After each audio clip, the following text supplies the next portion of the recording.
Everybody, this is Double B Billy Boudreaux, aka Wrestling Gamer, and it's time for my Impact Wrestling review for the week of November 17th, 2011.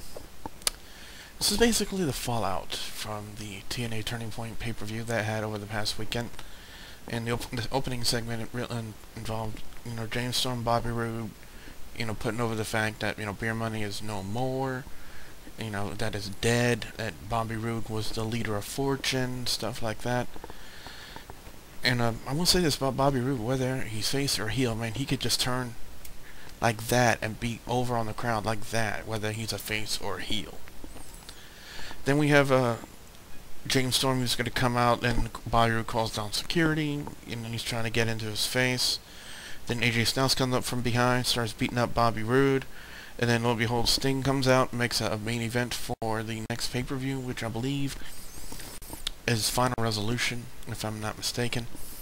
And it's going to be an Iron Man match, Bobby Roode versus AJ Styles for the World Heavyweight title. And then they go to commercial break. When they come back from commercial break, Bobby Roode is going after Dixie Carter.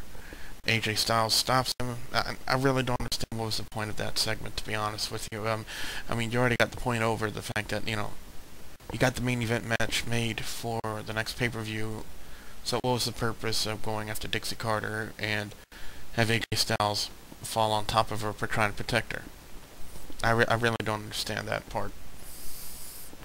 And then we had James Storm and Samoa Joe in the back, Samoa Joe, and,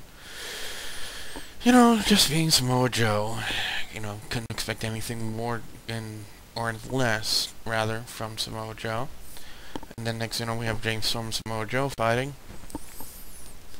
And then we had the first television title defense. It's Robbie E defending against Devon. I really don't know what to think about this match. They're really not using Devon correctly, in my opinion. Devon was a much better tag team wrestler, but apparently TNA is probably now going the way of the WWE, thinking that tag team wrestling is not popular anymore, so they're gonna try to ditch it and just put two random people together to be tag team champions. Sad, to be honest with you. You expect more. But anyway, Robbie E defeated Devon and retained the television title. One thing I'd like to note, Eric Young did make an appearance. Now, when Eric Young had the television title and his run with it, he kind of made him do all kinds of goofy things, wrestling Hollywood stars, and I do believe at the pay-per-view that Eric Young locked up with SoCal Val during the match. But when they had him come out this time to try to run interference, they had him kind of look a little crazed, a little psycho, They're kind of just showing that Eric Young really is off the wall, and, he can be comedical or he can be dangerous. And, he had a chair in his hand and he had that look in his face that he was dangerous. So, and then we had a confrontation with Sting, Eric Bischoff, and Ric Flair concerning Gary Bischoff. I don't want to waste too much time on it because it was it's a horrible idea. The only reason why Garrett Bischoff is getting over right now in Impact Wrestling is because of his daddy, Eric Bischoff. And it was, is kind of the same similar situation that Ric Flair had with David Flair in WCW. The only reason why David Flair was getting the kind of push he was in WCW was because of his dad, Ric Flair. The only point about this segment is they made a rematch for last week, Gunner taking on Garrett Bischoff, and it was a headache last week, and I'm guaranteed at that time I was thinking, oh my god, this is going to be a crap match. Total crap. Then we had an X-Division tag team match. Jesse Sorensen, Brian Kendrick taking on Austin Aries and Kid Cash. Very good match, in my opinion. Nearly stole the show, in my opinion. But I'm going to keep going on here. But Jesse Sorensen and Brian Kendrick did get the win over Austin Aries and Kid Cash. And it really kind of looked like they were, they're really using Aries really effectively right now, in my opinion, having him be the quote, cowardly heel. I'm saying, oh, I'm the champion, you should do the brunt work. And Kid Cash is just, taking it. Next up, we had this the gauntlet match to determine a new #1 contender for the not the X Division, the Knockouts title, which is currently held by Gail Kim, one half of the Knockouts Tag Team Champions. It was a 10 Knockouts gauntlet. It started out with Velvet Sky defeating Rosita. Rosita may be cute, but she's kind of snooky size, if you guys think about that. Then next up, it was Velvet Sky and Brooke Tessmacher. The only thing I loved about this part is Brooke Tessmacher actually ran to the ring. Think about that. Think about it. Then next up, it was Angelina Love and Velvet Sky, basically a reunion of the beautiful people, and basically a gimmick that could have been way over than it really was, and TNA decides to go. Angelina Love gets the win and moves on in the gauntlet match. Next knockout was Mickie James. Of course, looking hot as ever, especially in that new outfit she had on. And basically, she went on a tear. She defeated Angelina Love. Then it was Sarita. Then it was Tara. Then it was Winter. And then ODB came out. Then after she beat ODB, ODB had a sneak attacked her and laid her out. And then last, of course, it was Madison Rayne. Karen Jarrett's flunky, which was pretty much what it is. Flunky ass kisser. And she thought she was going to have it easy. Mickie James rolls her up like that. 1, 2, 3. Mickie James is the new #1 contender for the Knockouts title. And then we had a situation with Jeff Hardy and Karen Jarrett getting in their faces. Basically more, drama and build up for Jeff Hardy and Jeff Jarrett and the Jarretts. Why did we have to hear Karen Jarrett screaming like a crazy psycho person on the microphone? I didn't think that was really necessary to put the gimmick over. I mean, she has enough heat as it is. You don't have to make her scream on the house mic like an idiot to put herself over as a heel on Jeff Hardy. She's already drawn enough heat as she is, being the Knockouts vice president and everything she's done. They don't need to have her go stuff like that. But next, Mexican America was defending their tag team titles against Matt Morgan and Crimson. The way this came about, Sting was backstage. Next, Matt Morgan and Crimson were kind of talking about their match that happened at Turning Point, which ended up in a no contest. They kind of like joking with each other, josh with each other, and Sting, makes a comment that Mexican America said there's no competition around here for the tag team division. And then next, we put these two together. Now, you heard me earlier make mention of the fact that, putting two random people together for tag team titles. It's pretty much what they did here. Matt Morgan and Crimson defeated Mexican America and became the new tag team champions. Now, the only job is if they're going to have this as a set tag team, what kind of a good name would be for that team? Who knows?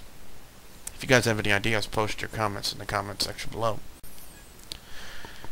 Garrett Bischoff and Gunner, why in the fucking hell did we have to actually witness this? I mean, Gunner carried the whole thing all the way himself. Garrett Bischoff has no freaking idea what he's doing. None whatsoever. They say he knows how to wrestle. I call bullshit.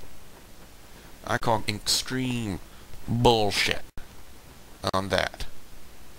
Garrett Bischoff is greener than Andy Levine from the way it looks.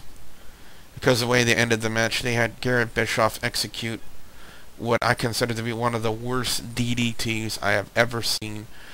Poorly executed, and Garrett Bischoff gets the win over Gunner. It kind of helps when your daddy's Eric Bischoff. Still doesn't change the fact that Garrett Bischoff sucks horribly. Seriously. That gimmick, this whole angle with Garrett and Eric Bischoff has got no place whatsoever in any storyline whatsoever on Impact Wrestling, and it's just Eric Bischoff throwing his weight around, wanting to getting his kid over, and the only way you can do that is by thrusting him into the limelight when he's not ready. Garrett Bischoff is not ready.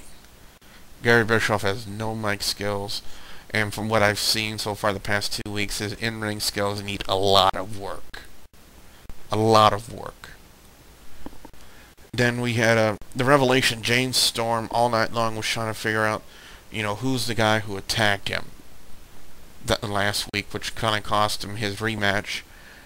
At first he thought it was AJ Styles, because AJ Styles had, quote, weaseled his way in to the Impact Wrestling World Heavyweight title match 2 times. AJ Styles, replies, hey, I didn't want the title matches. He just wanted to get his hands on Bobby Roode. And then, lo and behold, Kurt Angle from underneath the ring comes out, attacks James Storm, says he's guilty as charged, and Impact Wrestling kind of ends right there. So, if you guys want to find out what my match of the night is, you're going to have to tune in to WGS Radio this coming Wednesday night. blogtalkradio.com/WGS Radio, 7 p.m. Central Time, to find out what I pick for match of the night. I'm going to tell you a couple of ones that are not going to be match of the night, in my opinion.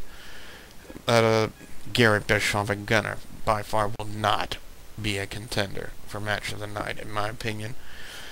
And another one that would not be a contender for match of the night, Robbie E. and Devon.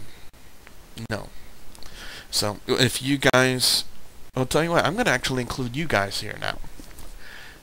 You guys start, putting in what you thought was the match of the night in the comment section below. And the match that gets the most votes in the comment section, the most appearances in the comment section below, will be named match of the night. And you know what? I will actually go with it myself. So you guys are going to pick the match of the night for me. Kind of get you guys involved in it. So put in what you thought, which match you thought was the match of the night. To help you guys, let me quickly run down the match listing. It was Robbie E. defeating Devon, Jesse Sorensen, and Brian Kendrick defeating Austin Aries and Kid Cash. And then we had the gauntlet match first. It was Velvet Sky defeating Rosita and Brooke Tessmacher. Then Angelina Love defeated Velvet Sky. Mickie James defeated Angelina Love. Sarita, Tara, Winner, ODB, and Madison Rain. Then we have Matt Morgan and Crimson defeating Mexican America, and a no-no. I'm guarantee you, because I hated it, and I did not think it was a good match. Garrett Bischoff and Gunner. No. I will not acknowledge it, no matter how many times, people, fanboys of Garrett Bischoff or Gunner out there. Because, it's safe to say, like I said before, Gunner had to carry the kid the entire time, the entire way through the match. Bar none. But in essence, guys, it was still an enjoyable Impact, to be honest with you. Despite a couple of my grievances I've made here on the video today, it was still a really good show. I really enjoyed it. So, and again, also in addition to putting your match of the night, I'll also love to hear from you guys out there and what you thought was match of the night. And if you cannot make WGS Radio and WrestleDown Wednesday night, tell you what I do. Again, this is getting you guys more involved, not only with what I do on here on the YouTube channel, but on the radio show. If you cannot make the radio show Wednesday night, put in your comments on what you thought Impact Wrestling, what you thought of the entire show and whatnot, and I will pick 5 of you guys, and those 5 will get not only a shout out on the radio show, on podcast, but I will put the links to their YouTube channels in the episode description on Blog Talk Radio. So be sure you do that, guys. So hey, a little added incentive for you guys out there to kind of start getting involved here on the WGS-TV YouTube channel. So with that being said, I'm WB Billy Jones saying thank you very much for watching.